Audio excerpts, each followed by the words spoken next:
gitu. Kalau kebijakan PPATK ini Abang dukung atau enggak Bang? Kalau kebijakan begitu kan akhirnya kan rakyat pada antri semua, jadi orang pada Ya, takut, orang pada marah gitu. ya. Jadi dibuatin kayak parodinya, kalau istri tidak dipakai 3 bulan akan disita, jadi kayak main-main semua. Kan ada rangkaian nih Bang ya, tapi kita memang belum memahami nih ya. Kalau tanah nganggur disita, Iya, kalau rekening nganggur diblokir, iya. kalau manusia nganggur Kan kan banyak nih Bang. Ini sudah ada solusi belum sih pemerintah ini? Apakah mau disita juga nih pengangguran kita ini kan? Bagus juga kalau disita Bang.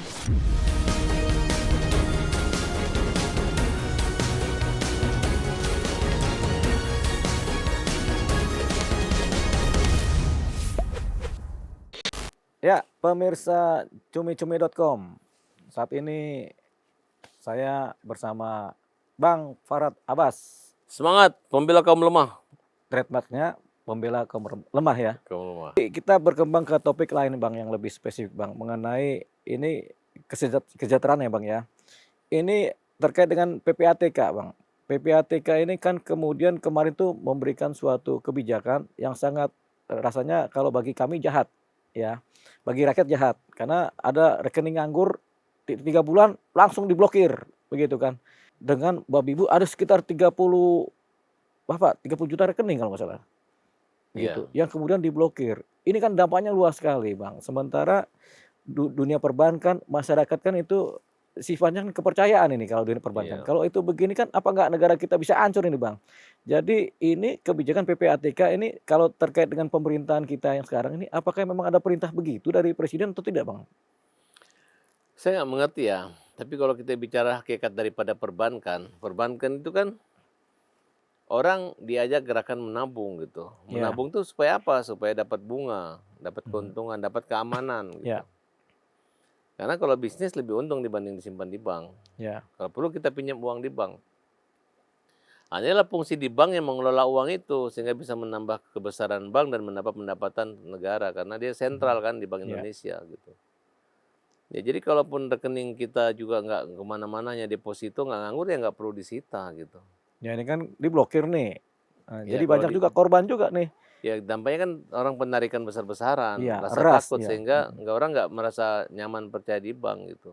Jadi menurut Bang Farad kebijakan ini blunder atau gimana nih Bang Farad? Ya yang tidak populer dampaknya akan diklarifikasi kembali dan akan diluruskan kembali dari Iya. akhirnya gitu. Karena ini akan merusak gitu. Jadi Pak Presiden yang punya pengalaman dan orang-orang ekonomi bagus itu jadi orang ragu gitu. Ya.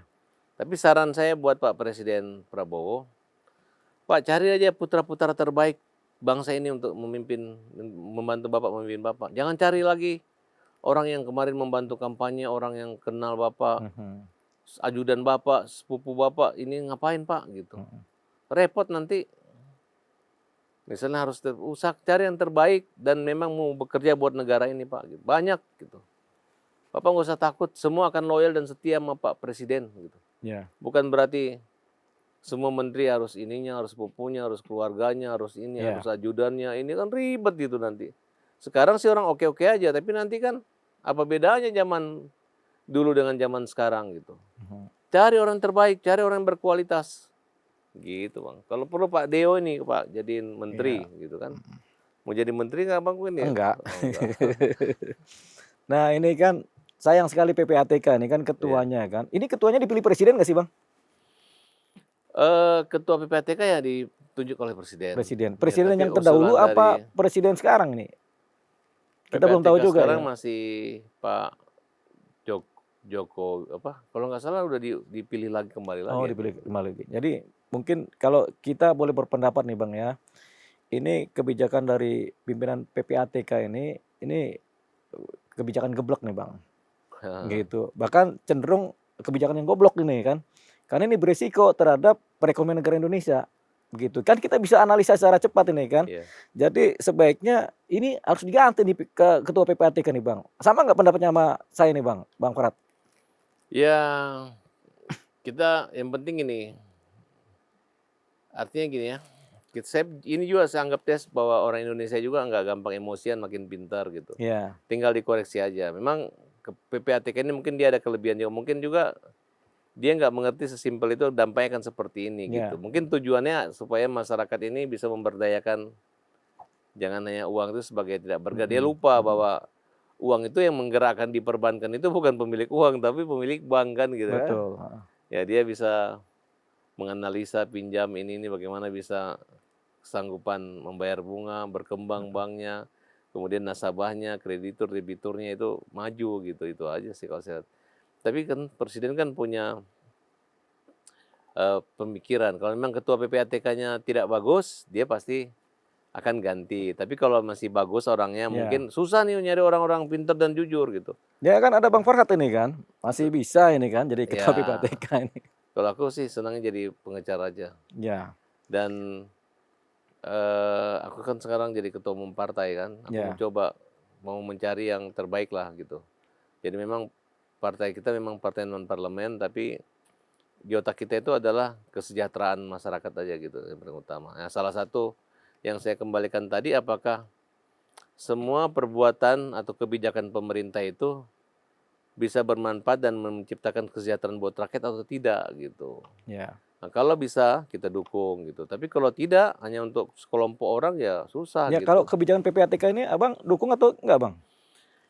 Kalau kebijakan begitu kan akhirnya kan rakyat pada Bang antri semua. Jadi orang pada Ya, takut, orang pada marah gitu. ya. Jadi dibuatin kayak parodinya, kalau Mhm. istri tidak dipakai 3 bulan akan disita. Jadi kayak main-main semua gitu kan, betul nggak Bang? Kalau suami tidak dipakai 2 bulan akan disita. Nah ini kan satu posisi seperti ini di PPATK, kemudian posisi kedua juga di wilayah tanah-tanah masyarakat juga begitu juga. Kalau tanah masyarakat ini nggak tahu udah berapa lama Kalau nih tanah aku setuju. ya, tanah selama 2 tahun apa 2 bulan ya itu ya? Kalau tanah yang nggak digunakan, Selama 2 tahun nggak dimanfaatkan, itu diambil negara. ya nggak apa-apa. Tanah Supaya nganggur namanya itu kan. kalau dia nggak manfaatkan, mending dijual aja kan, atau apa Mhm, gitu. Ini kan orang banyak nabung tanah, akhirnya pembangunannya kan nggak merata. Orang nunggu harga tanah 30 tahun kemudian mhm. gitu. Spekulan-spekulan itu gitu. Kayak di negara mana ya? Thailand itu. Kalau sekarang kan Ini tanah, tanah nganggur maksudnya apa sih Bang Farad? ya tanah nganggur ini tanah yang orang yang tidak membayar pajak, pemilik sertifikat, Mhm, tapi tidak diperdayakan, mereka tidak mhm. punya uang, tidak mau bekerja sama dengan siapapun gitu. Ya kan rasanya tanah tuh nggak ada yang nganggur ya. Kalau tanah didiemin aja kan tumbuh-tumbuhan kan. Ya kalau saran saya sih kalau ada tanah begitu orang yang mampu kalau bisa Pemda yang sewa kan, bisa sewa Iya, 30 tahun, kemudian dibayar sama pemilik tanah, ya kemudian dikelola iya gitu, kan ya. gini, tanah nganggur, ya kan? Kan pasti tumbuh tanaman, Buat kambing, buat tumbuh-tumbuhan rumput. ya buat rumput kan bermanfaat tuh, Bang. Kalau enggak Ya, dia oksigen kan jadi itu Bang dari tumbuh-tumbuhan itu kan, Bang. Berarti sebenarnya tanah nggak ada yang nganggur, Bang. Jadi maksudnya nganggur ini seperti apa nih? ya mungkin yang tidak produktif gitu. Kalau manusia kita nganggur kan kelihatan tuh di Iya. rumah aja bengong aja kan begitu. Tapi kalau tanah nganggur nih apa sih konsepnya, Bang? Kita belum pernah denger nih, ada tanah nganggur. Yang kita tahu ada orang nganggur, pengangguran kan. Tapi tanah nganggur seperti apa kita belum tahu nih. Kalau saya lihat sih orang yang punya banyak tanah-tanah terlantar itu, yang tidak ada pengurusnya, tapi tidak Mhm. pernah membayar Pajak, pajak, mhm, kemudian tidak dibangun-bangun, dan tidak mhm, bisa diapa-apain itu, mhm. menurut saya. Itu memang masih bisa dianggap sebagai bener Iya, lah kebijakan ini kan. tapi serba salah juga ini kayak tanah-tanah pinggir laut itu kan. Nah, ini Ya, jangan bicara pagar laut ya Bang ya, tanah aja pinggir laut. iya iya ya. Ada aktivisnya di sini. Ya tapi intinya sih tanah pengangguran itu bukan tanah yang tidak bekerja, tapi yang tidak berdaya, tidak diperdayakan, tidak ada pembayaran pajak, ya Ya itu disebut tanah nganggur ya. tanah yang tidak produktif lah gitu kan. Ya, jadi Yang tanah menurut saya kalau ada begitu ya pemerintah yang memikirkan gimana caranya gitu. Mungkin dibebaskan dari pajak, ya, dibangunkan kontrak, bangun ruko atau apa kan bisa itu. ya, Pasti yang punya tanah mau selama jelas dan perikatannya jelas kan. Misalnya BOT 20 tahun atau 30 tahun, ya. atau dibangunin hotel, nanti setelah laku dapat saham di situ itu bisa. Banyak konsep terutama di daerah bandara itu orang-orang yang punya tanah itu dibangun hotel selama kontrak 25 tahun diperpanjang. Mereka pemilik hotel tapi pemilik tanah orang lokal. Iya. Di Bali kan banyak contoh seperti itu. Harusnya kepala-kepala daerah itu punya pemikiran seperti itu gitu. Nah, sehingga bisa mendukung kebijakan ini kalau tanah nganggur. Saya Jadi sih kalau Bang Farad, kalau PPATK nggak sepaham. nggak sepaham saya. Kalau apa tanah nganggur ini sepaham. Kalau PPATK tadi ya bukan tidak sepaham, Ya, tapi ya melihat situasi nasional saat ini masyarakat perlu sosialisasi yang ya. bagus. Nah, justru kalau diganti ya saya juga nggak setuju. Siapa tahu memang kita punya kualitas ketua PK yang agak bagus. Kadang kan pemikiran out of the box ini kan Mm-mm. mungkin ada percontohan di negara lainnya jadi Ya, maju, jadi orang ya, ingin berubah atau maju bisa jadi gitu. Jadi saya ya, masih berpikir positif. Nah, cuman kan namanya orang Indonesia kalau menerima uang begitu atau pada ketakutan semua pada nggak ada yang menyimpan di bank kan ya. gitu. Terjadilah kolaps kan, Iya, perekonomian kan. bisa Mm, bisa terjadi ras yang membuat bank repot, bank mm, habis uang kan itu kan. Gitu. Tapi kalau tanah nganggur, nah saya masih berpikir positif lah. Karena jalan satu-satunya kalau dia nggak kelola, ya dia jual. Kalau dia nggak punya uang, ditungguin. Ya, Bahkan yang terlibat sengketa waris sampai turun-temurun, itu sangat banyak sekali, Mas. Gitu. mm. Itu yang memang agak sisi positifnya ya. Iya, Mm, nanti kayak ujung-ujungnya juga dikelola oleh mafia juga. Adanya duplikat tanah, ya, mafia tanah kan ada bayangkan tanah nganggur, kemudian mereka bikin yang palsu, kemudian ini saling menggugat, ya, padahal bukan mereka pemiliknya, sudah sampai inkrah. ya, Begitu pemilik tanah asli gugat tetap aja kalah. ya, Yang menang adalah developer-developer besar. ya. Nah, makanya saya di situ muncul mafia tanah. Nah, mafia tanah itu biasa kadang-kala rekayasa dilakukan oknum pejabat Mhm. BPN maupun oknum aparat Untuk merampok hukum. tanah ini kan. Iya, bisa. Bang, jadi ini ada dua nganggur nih Bang ya. Pertama, rekening nganggur diblokir, Iya, tanah nganggur disita. di situ. Yang ketiga, kalau pengangguran kita ini diapain Bang? Apakah disita juga nih semua orang yang nganggur-nganggur ini Bang, supaya suruh pindah negara aja atau gimana Bang? Ya itulah. Ini banyak loh Bang ini pengangguran nih Bang. 2 bulan nganggur kan buang aja kan begitu. Atau disita pemerintah atau gimana nih Bang? Ya Kebijakan kalau dari presiden. dilema sosial tuh Mas, itu Heeh. banyak gitu ya. Mm. Kita untuk membasmi atau memusnahkan prostitusi aja, Ya. orang masih bilang mau dilarikan kemana, Mm. ini pengentas Ya. kemiskinan, sumber ekonomi gitu. Tapi buktinya setelah dihancurkan, nggak ada yang miskin juga daerah situ makin Mm. maju gitu ya. Tergantung kreativitas dan sumber daya manusia di Mm. situ. Makanya mulailah saat ini kita mencontoh negara-negara luar yang bisa maju Ya. dari keterpurukan kayak Ya. Cina dulu kan masih dianggap negara miskin Ya. karena terlalu banyak sumber daya manusia. Akhirnya mereka bangkit dengan kemampuan individual, bidang IT, bidang apa, sehingga mereka menjadi negara IT nomor 1 dunia loh, belum teknologinya gitu. Saya Mm. rasa Indonesia yang diberi akal cerdas, kekuatan fisik itu saya rasa kita bisa lebih dari mereka gitu. Nah itu Mm. maksudnya kemarin zaman Pak Jokowi membangun Indonesia ini untuk infrastruktur. Infrastruktur Nah sekarang sumber daya manusia. manusianya dipermantap gitu Mm. gitu. Itu bisa punya. Pak Prabowo kan dulu menjanjikan akan mengirim 10.000 Nah, dokter, akan membuat beasiswa gratis kan. Nah ya, itu mudah-mudahan efisiensi biaya itu saat ini bisa ke arah sana gitu. ya. Jadi 15 tahun kemudian kita bisa melihat bahwa yang menguasai IT dunia, kecerdasan dunia, perbankan dunia adalah anak-anak Indonesia yang sukses sekolah di zaman Pak Prabowo gitu. Ya. Nah, jadi kan ada rangkaian nih Bang ya, tapi kita memang belum memahami nih ya. Kalau tanah nganggur disita, Iya, kalau rekening nganggur diblokir, iya. kalau manusia nganggur Kan kan banyak ini Bang. Ini sudah ada solusi belum sih pemerintah ini? Apakah mau disita juga nih pengangguran kita ini kan? Bagus juga kalau disita Bang, gitu kan?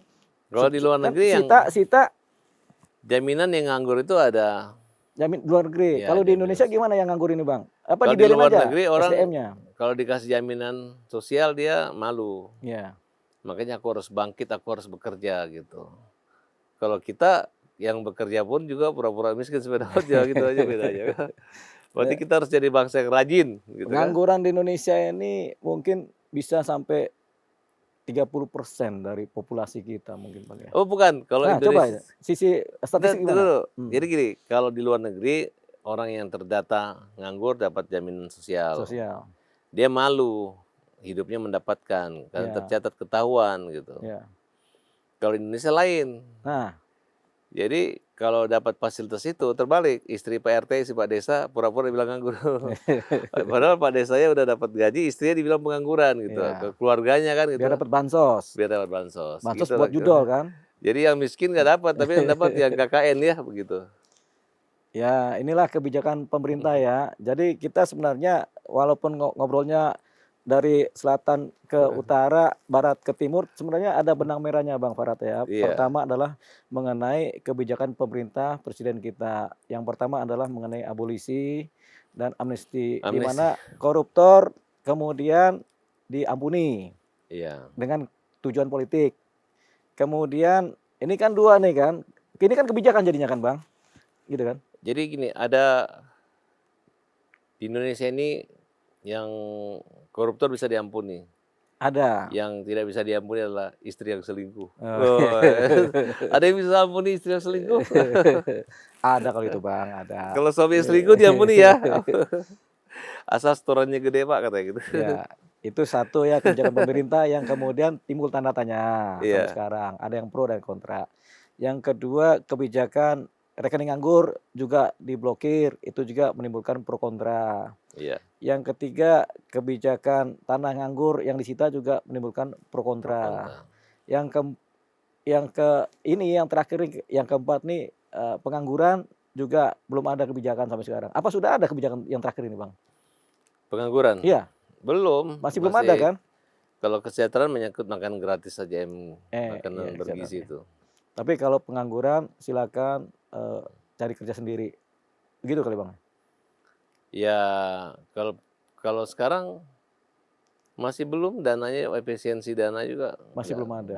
belum Jadi ada. apa langkah strategis dari presiden kita ini untuk mengatasi pengangguran, Bang? Ini pertanyaan terakhir, Ya, Bang Farad. memberi abolisi kepada Tom Lembong dan memberi amnesti kepada Asto. Itu salah satu bagian solusi untuk Iya, kita pengangguran. lihat aja nanti apa dampaknya kan. Siapa tahu orang jadi Iya. apa? Jadi rajin, bukannya ingin dapat abolisi, jangan berbuat korupsi biar nggak diabolisi gitu. Jadi orang pada bekerja dan cari uang buat pendapatan negara makin maju. Ya itu tadi ya. Harusnya gini, Ah, ah. ibu-ibu atau mbak-mbak yang nggak senyum jadi pacar gue gitu. Jadi semua orang yang nggak mau jadi pacar gue terpaksa senyum sama gue. Iya, itu. Tapi kalau dia senyum, berarti mau sama saya. Ya. Atau mau sama kita ya. Ya. Rumus perilaku itu kan ya. Ya, jadi itulah tadi yang kita bicara ini kan sebenarnya walaupun agak macam-macam ya, tapi Iya. sebenarnya bermakna mengenai bagaimana kebijakan-kebijakan pemerintah kemudian yang satu dianggap populis, yang lain dianggap tidak populis, begitu kan. Ya itu sebenarnya bukan kebijakan, Ya. itu sudah prerogatif, ya udah kekuasaan presiden. Makanya kita bilang kita tunggu apa dampaknya. Mhm. Apakah PDIP, apakah pendukung umat akan semakin manis senyumnya sama Pak Prabowo dan Pak Jokowi, atau semakin beringas gitu kira-kira. Dari sisi abolisi dan amnesti Iya. tadi ya. Kalau orang abolisi ini kan rata-rata kan orang yang tahu berterima kasih. Gitu. Kalau orang yang berterima kasih itu ya dia tahu ibaratnya membalas budi lah gitu. Kalau balas budi kita lihatlah, ini kan tujuannya kan untuk persatuan. Apakah kebebasan Hasto dan kebebasan Thomas Lembong ini sebagai persatuan yang terajut atau persatuan dengan simbol kancil? Nah, gitu. Nah ini yang kita belum paham nih, Belum tahu. simbol kancil ini kan. Tapi nggak apa-apa, biar teman-teman pemirsa bisa mencerna ya. Yang jelas tema kali ini adalah mengenai kebijakan-kebijakan presiden dan jajarannya yang kemudian menimbulkan pro kontra, bahkan menimbulkan framing-framing tersendiri di masyarakat ya. Mudah-mudahan ada perbaikan terhadap kebijakan, kemudian mudah-mudahan juga presiden juga memahami apa yang terjadi, gejolak sosial yang terjadi, karena kemarin itu sempat terjadi gejolak sosial, Bang. Iya. Baru persoalan rekening diblokir, gejolak sosial. Persoalan tanah diblokir, gejolak sosial. persoalan amnesti abolisi kan timbul juga Iya. pro kontra juga kan. Jadi ini Betul. kebijakan-kebijakan ini kemudian kita bisa lihat agak bermasalah ini sebenarnya. Tapi Jadi ya gini, sudah masing-masing punya pemikiran ya. Begitulah kita hasil bicara-bicara dengan Bang Farhad Abbas yang seorang pengacara, pemerhati hukum juga dan pemain politik. Ketua Umum Partai. Ketua Umum Partai. Begitu. Doktor juga Bang Farhad ya. Doktor. Yang paling penting adalah Bang Farhad adalah pembela kaum lemah. Wah. Terima kasih. Sekian. Terima kasih sudah menonton. Jangan lupa like, komen, share, dan subscribe video cumi-cumi.com.